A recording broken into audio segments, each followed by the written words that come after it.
우리나라 대법원에서 일제시대 강제동원에 대한 배상 판결이 나오고 약 10개월 뒤인 지난 2019년 8월 일본 정부는 우리나라를 수출 우대 국가, 이른바 화이트리스트에서 배제하는 조치를 내립니다. 명분은 국제평화와 국가 안보였습니다. 安全保障上の観点から我が国の輸出管理制度を適切に実施する上で必要な運用の見直しであります。 하지만 일본 내에서도 실익도 없고 법적 근거도 부족한 조치라는 비판이 쏟아졌습니다.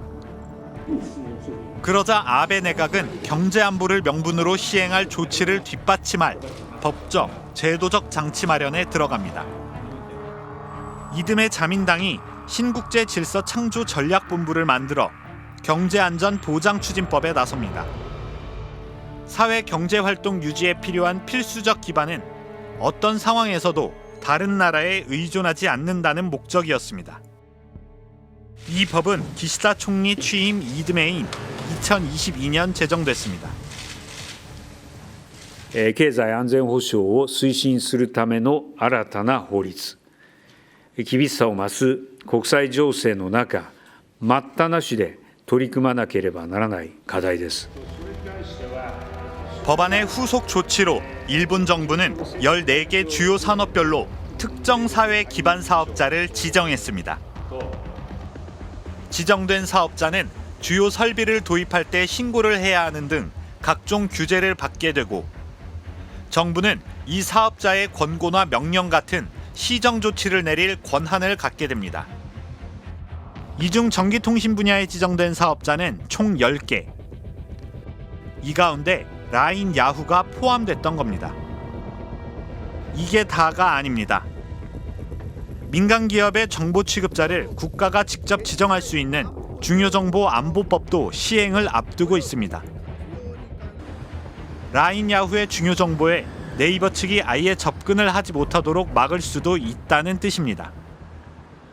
일본은 차근차근 경제 안보에 관련돼 있는 부분을 준비해 왔다라고 보는 거고요.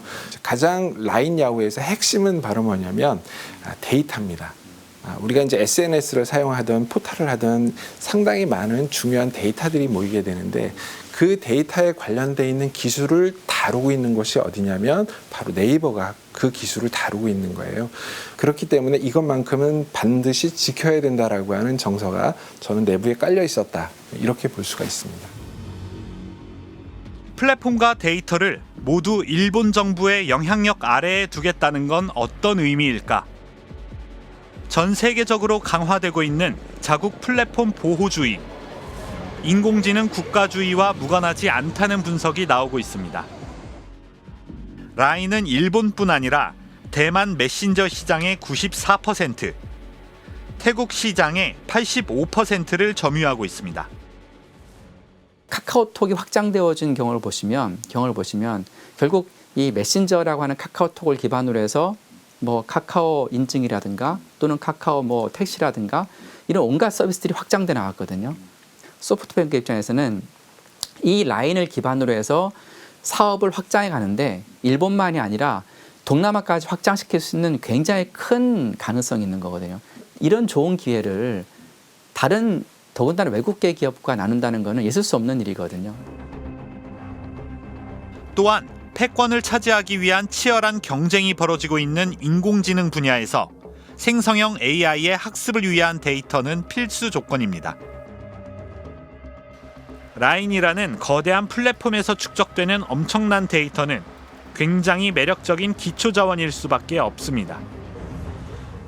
네이버의 지분율이 떨어지면 일본의 각종 법률의 뒷받침을 받아 소프트뱅크는 라인에서 파생되는 이런 사업 기회를 독차지할 수 있게 됩니다. 현재의 회장이 가장 중점을 두고 있는 게 인공지능 시대를 대비하고 있습니다. 클라우드나 인공지능이 앞으로 미래 세대를 좌우할 것이고 미래를 좌우한다. 그러면 라인 야후가 가지고 있는 이 데이터를 확보해야만 본인이 세계 최고의 기업이 될 것이라는 걸 알고 있기 때문에